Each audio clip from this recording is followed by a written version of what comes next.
Hello दोस्तों, आपका स्वागत है आपके अपने YouTube channel the AKC classes पे।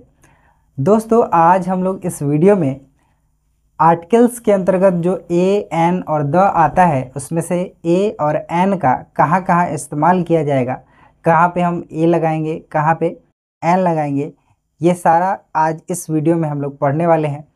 तो ये जो वीडियो रहने वाला है वो काफ़ी बेसिक से, जिसको कुछ भी नहीं आता है कि ए कहाँ पे लगाएं, एन कहाँ पे लगाएं, वहाँ से हम लोग इस वीडियो को शुरू करेंगे। और ये वीडियो समझ लीजिए कि जो बच्चे 6, 7, 8 में पढ़ रहे हो या उससे ऊपर किसी भी क्लास में पढ़ रहे हो, चाहे वो 12th में पढ़ रहे हो या उससे भी ऊपर, उनके लिए, सब के लिए ये वीडियो फ़ायदेमंद होने वाला है। तो आप इस वीडियो के साथ बने रहिए, पूरा वीडियो शुरू से लेकर अंत तक देखिए। काफ़ी इंटरेस्टिंग वीडियो रहने वाला है और बहुत ही आसान तरीके से, आसान शब्दों में हम लोग आज सीखेंगे कि कहाँ ए और कहाँ एन का प्रयोग किया जाता है।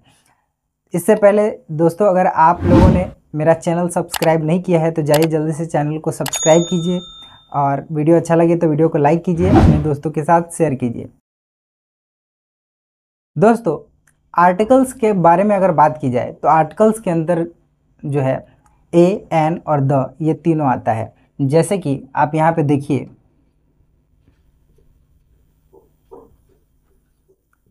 यहाँ पे मैंने लिखा आर्टिकल्स। आर्टिकल्स के अंतर्गत जो है दोस्तों आता है ए, एन और द।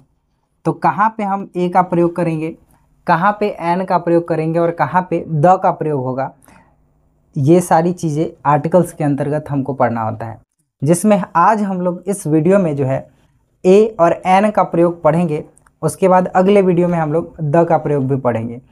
तो जैसे ए और एन के प्रयोग के बारे में बात किया जाए तो सबसे पहले तो आपको मैं ये बता दूं कि जब हम लोग काफ़ी छोटे थे तब से हम लोग ये जानते आए हैं कि ए, ई, आई, ओ, यू, ये 5 जो वॉवेल्स हैं उनके साथ जो है ऐसे वर्ड जो ए, ई, आई, ओ, यू इन 5 वॉवेल से स्टार्ट होते हैं, उनके पहले हमको एन लगाना होता है।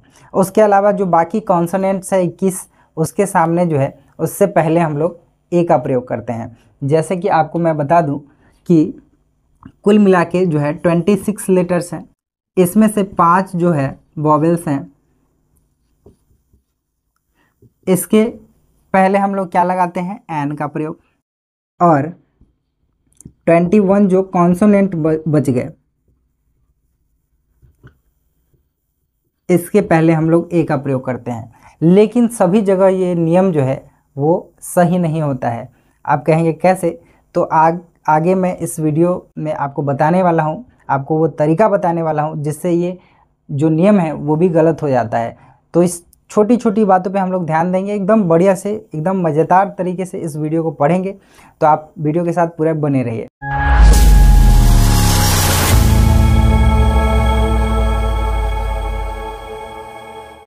तो दोस्तों, ए एन का प्रयोग जो है, सबसे पहला मैंने यहाँ पे आपको बता दिया है पॉइंट बना के कि ए एन का प्रयोग जो है सिंगुलर काउंटेबल नाउन।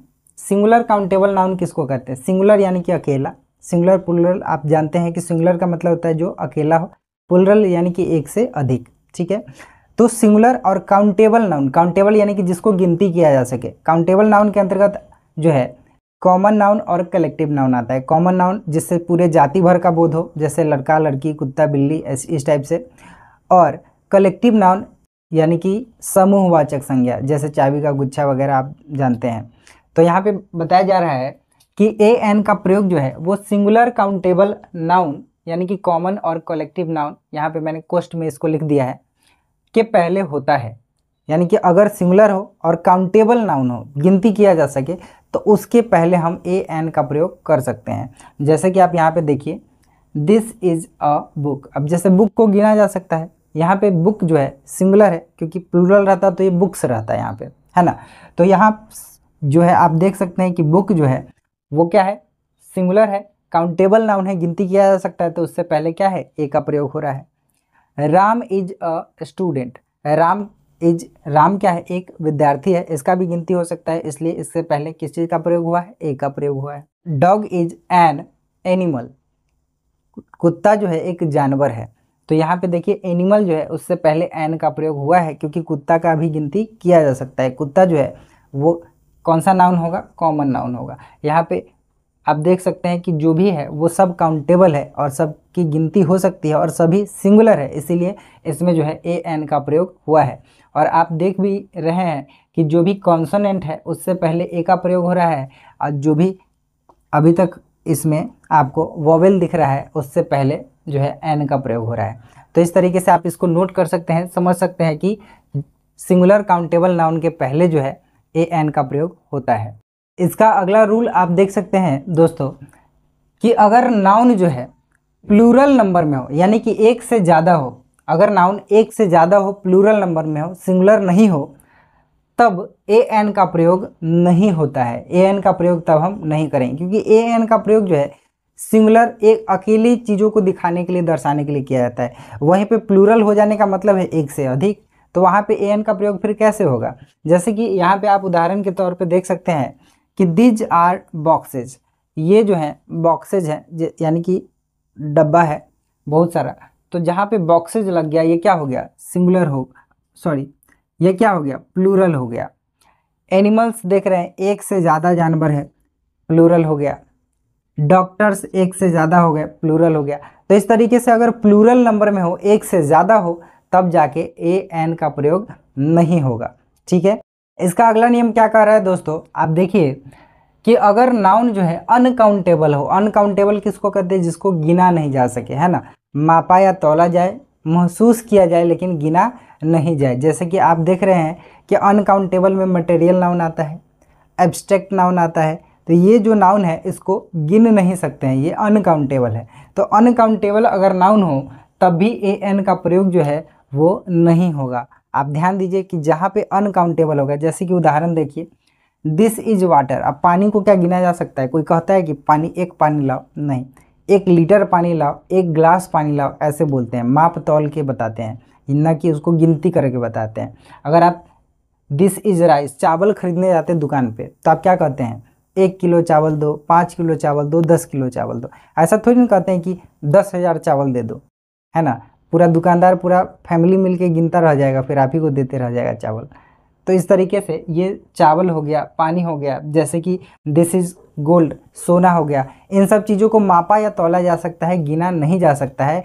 तो ऐसी चीज़ों से पहले हम लोग जो है ए एन का प्रयोग नहीं करते हैं। ठीक है, इसका अगला रूल क्या कहता है दोस्तों कि अगर वाक्य से नाउन गायब हो, यानी कि वाक्य में, सेंटेंस में अगर नाउन ही ना हो, तब पर भी, उस स्थिति में भी ए एन का प्रयोग हम नहीं करते हैं। जैसे कि आप उदाहरण में आप देख सकते हैं, यहाँ पे लिखा हुआ है कि सी इज़ वेरी ऑनेस्ट, वह बहुत जो है ईमानदार है।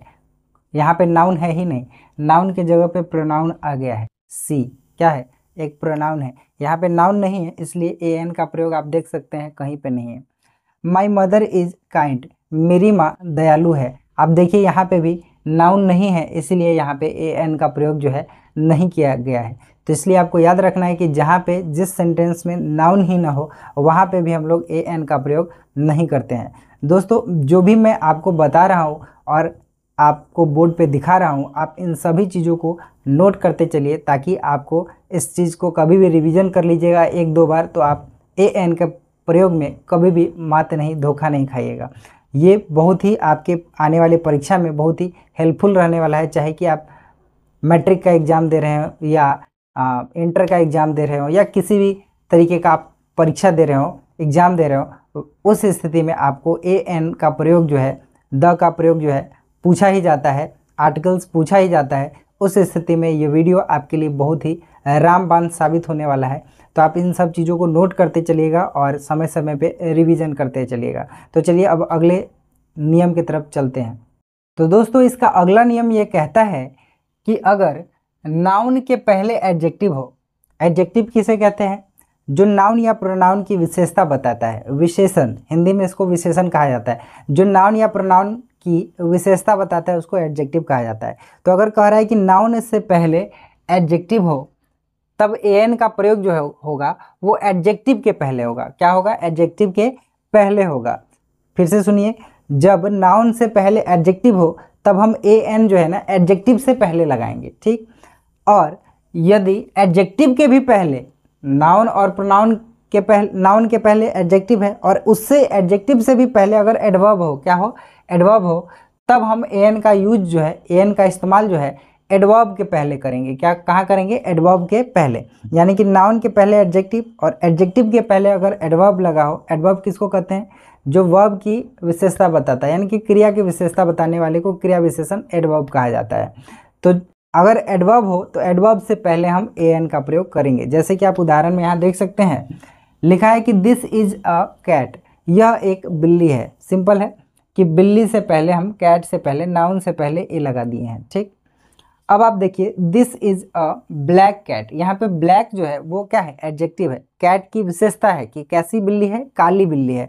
तो आप देखिए कि हम विशेषता जो है, विशेषण जो है, उससे पहले हमने ए एन का प्रयोग किया है। यानी कि अगर नाउन से पहले एडजेक्टिव है तो एडजेक्टिव से पहले हमने क्या किया है, आर्टिकल का प्रयोग किया है, ए एन का प्रयोग किया है।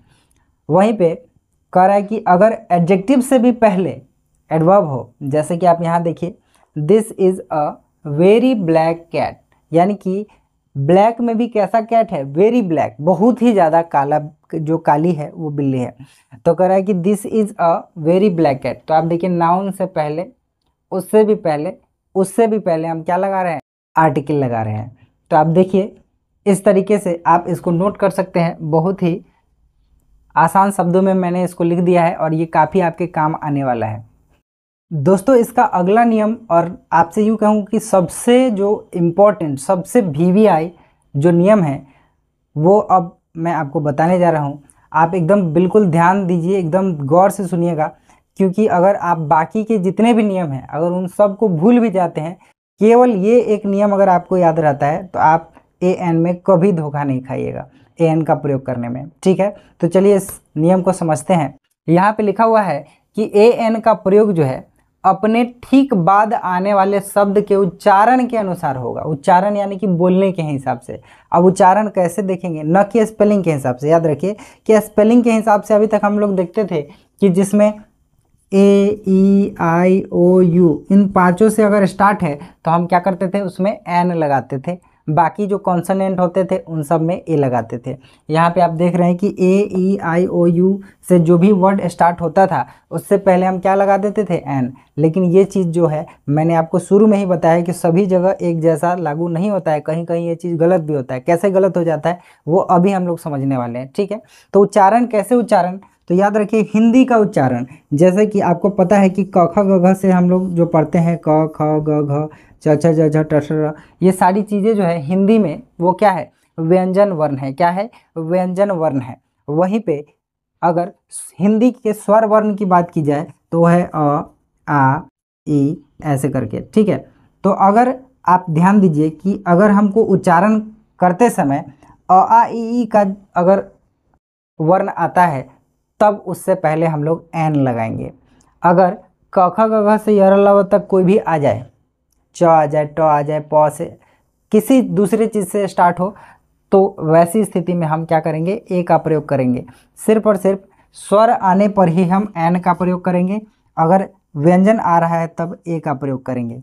याद रहे हिंदी में उच्चारण के हिसाब से, क्या, हिंदी के उच्चारण के हिसाब से। अब चलिए हम बारी बारी से एग्जाम्पल्स की तरफ आते हैं। जैसे कि यहाँ पे लिखा हुआ है कि सीता इज अ गर्ल। अब आप देखिए कि गर्ल कैसे लिखाता है, गर्ल ऐसे लिखाता है, तो ये ग से शुरू हो रहा है। तो हम क्या बोले हैं कि अपने ठीक बाद आने वाले शब्द, जैसे ये आर्टिकल है, आर्टिकल के ठीक बाद जो शब्द आ रहा है उसके उच्चारण के हिसाब से हम लोग देख रहे हैं कि ग से स्टार्ट हो रहा है, यानी कि ये इसमें का है, क ख ग में का है, यानी कि इससे पहले क्या लगेगा, ए लगेगा। अगला देखिए, Sita is an ideal girl. क्या कह रहा है, आइडियल गर्ल। अब आप देखिए एन के ठीक बाद जो शब्द कह रहा है, अपने ठीक बाद शब्द, तो एन के जो ठीक बाद शब्द आइडियल है वो कैसे लिखा रहा है, आइडियल ऐसे करके, आइडियल ऐसे लिखा जा रहा है। तो ये आ से शुरू हो रहा है, यानी कि इसमें से शुरू हो रहा है। तो ऐसी स्थिति में हम क्या बोले हैं, एन लगाना है। क्या लगाना है, एन लगाना है। फिर आप यहाँ पे देखिए ऑनेस्ट, इसको हॉनेस्ट नहीं पढ़ा जाता है, ऑनेस्ट पढ़ा जाता है। ठीक है, एच जो है वो साइलेंट होता है, ऑनेस्ट पढ़ते हैं। तो ऑनेस्ट कैसे लिखेंगे, ऑनेस्ट हम लोग लिखते हैं ऑनेस्ट ऐसे करके, ऑ। ठीक है, ऑनेस्ट। तो ये किस चीज़ से शुरू हो रहा है, हिंदी के स्वर से शुरू हो रहा है, यानी कि इसमें क्या लगेगा, एन लगेगा। ऑनेस्ट में क्या लगेगा? एन, भले ही यह एच से शुरू हो रहा हो। अब देखिए यहाँ पे ये नियम गलत हुआ ना, हम तो देख रहे थे कि ए ई आई ओ यू से ही शुरू हो तभी एन लगाएंगे, लेकिन यहाँ पे देखिए आप एच से शुरू हो रहा है फिर भी हम लोग क्या लगा रहे हैं? एन लगा रहे हैं। देखिए गौर से देखिए, यहाँ पे जो लिखा हुआ है यूरोपियन, क्या लिखा हुआ है? यूरोपियन। अब अगर आप यूरोपियन हिंदी में लिखेंगे तो कैसे लिखेंगे? ऐसे लिखेंगे, यूरोपियन, यूरोपियन। आप देखिए ये किस चीज़ से शुरू हो रहा है? यू से। हिंदी के उच्चारण के हिसाब से देखना है, न कि स्पेलिंग के हिसाब से, मैं बार बार बोल रहा हूँ। अब देखिए यूरोपियन जो है ई से स्टार्ट हो रहा है, यहाँ पे ई के हिसाब से तो एन आना चाहिए, लेकिन हिंदी में उच्चारण के हिसाब से ये यरल अब य से स्टार्ट हो रहा है, जो कि इसका है व्यंजन वर्ण का। तो वैसी स्थिति में हम आपको बता ही चुके हैं कि क्या लगाना है? ए लगाना है। तो यहाँ पे ए यूरोपियन लगेगा। ठीक है, अब आप समझ रहे होंगे धीरे धीरे कि स्पेलिंग से कुछ नहीं होता है, उच्चारण से होता है, वो भी हिंदी के उच्चारण से। आगे देखिए ये लिखा हुआ है आवर, 1 आवर 2 आवर, ऐसे हम लोग बोलते हैं ना, तो ये आवर लिखा हुआ है, ना कि हावर पढ़ेंगे इसको, है ना, आवर पढ़ेंगे। तो आवर भी आ से शुरू होता है, ऐसे आवर। ठीक है, तो ये किस चीज़ का है? स्वर का है, तो इसमें क्या लगेगा? एन लगेगा। क्या लगेगा? An hour. यूनिवर्सिटी, फिर से आप देखिए यूनिवर्सिटी, मैंने आपको क्या बोला कि स्पेलिंग के हिसाब से हम लोग नहीं देखेंगे। वैसे तो यूनिवर्सिटी यू से शुरू हो रहा है, लेकिन हम लोग लिखते हैं कैसे हैं? ऐसे, यूनिवर्सिटी, है ना। तो आप देखिए ये य से शुरू हो रहा है, यानी कि इसमें क्या लगेगा? ए लगेगा, ए यूनिवर्सिटी लगेगा। ठीक है, उसके बाद यहाँ पे 1 रुपी नोट लिखा हुआ है, 1 ओ से शुरू हो रहा है। अब देखिए ए ई आई ओ यू में से ओ से शुरू हो रहा है, लेकिन हम यहाँ पे देखिए 1 कैसे लिखाता है? 1 ऐसे, व से। व क्या है? यरल अवम में का है, यानी कि ये हमारा व्यंजन में से आ रहा है, इसलिए यहाँ पे लगेगा ए 1 रुपी नोट, है ना। तो आप ध्यान दीजिए कि स्पेलिंग से कुछ नहीं होता है, होता है तो उच्चारण से, वो भी हिंदी के उच्चारण से। उर्दू पोएट, उर्दू कैसे लिखाएगा? उर्दू ऐसे लिखाएगा, ऊ से शुरू हो रहा है, यानी कि क्या है? यह हिंदी के स्वर से आ रहा है, इसलिए इसमें क्या लगेगा? एन। यहीं पे यू से शुरू हो रहा है तो एन लग रहा है, और यहीं पे यू से शुरू हो रहा है तो क्या लग रहा है? ए लग रहा है। तो आप देखिए स्पेलिंग से कुछ नहीं होता है। एम ए, क्या लिखा हुआ है? M A. एम ए कैसे लिखते हैं? एम को लिखने से पहले ये शुरू वाले को हम देख रहे हैं, एम लिखते हैं तो हम एम ऐसे लिखते हैं, एम। ए से शुरू हो रहा है तो यहाँ पे क्या लगेगा? N M A, N M A. S D O, S D O कैसे लिखते हैं? एस कैसे लिखते हैं? ए और सौ, एस ऐसे लिखते हैं ना। तो यहाँ पे भी भले ही यह एस से शुरू हो रहा हो, भले ही यह एम से शुरू हो रहा हो, लेकिन यहाँ पे क्या लगेगा? एन एस डी ओ लगेगा। क्या लगेगा? N S D O. तो काफ़ी ये आसान तरीके से मैंने आपको बता दिया कि स्पेलिंग से कुछ नहीं होता है, होता है तो हिंदी के उच्चारण से। तो आप इस चीज़ को नोट कर सकते हैं। बहुत ही आसान शब्दों में मैंने आपको बताया है कि कैसे आप आर्टिकल को समझ सकते हैं, कैसे आप ए और एन के प्रयोग में अंतर समझ सकते हैं कि कहाँ पे आपको ए का प्रयोग करना है और कहाँ पे एन का प्रयोग करना है। तो दोस्तों आशा करते हैं कि जो भी हम आपको बताए हैं आपको बढ़िया से समझ में आ गया होगा, और आप अगर इसको नोट नहीं किए हैं तो वीडियो को दोबारा तिबारा देख के इसको नोट कर लीजिए, ताकि आपको जब कभी रिवीजन करना हो तो आप एक बार पढ़ लीजिएगा तो आपका रिवीजन हो जाएगा, और किसी भी परीक्षा में आपको अब ए और एन से संबंधित कोई भी समस्या नहीं होने वाला है। तो अगर अभी तक आपने मेरा चैनल सब्सक्राइब नहीं किया है तो जाइए जल्दी से पहले चैनल सब्सक्राइब कीजिए, और वीडियो अच्छा लगा तो वीडियो को लाइक कीजिए और दोस्तों के साथ शेयर करना मत भूलिए। तो दोस्तों वीडियो पूरा देखने के लिए आपका बहुत बहुत धन्यवाद।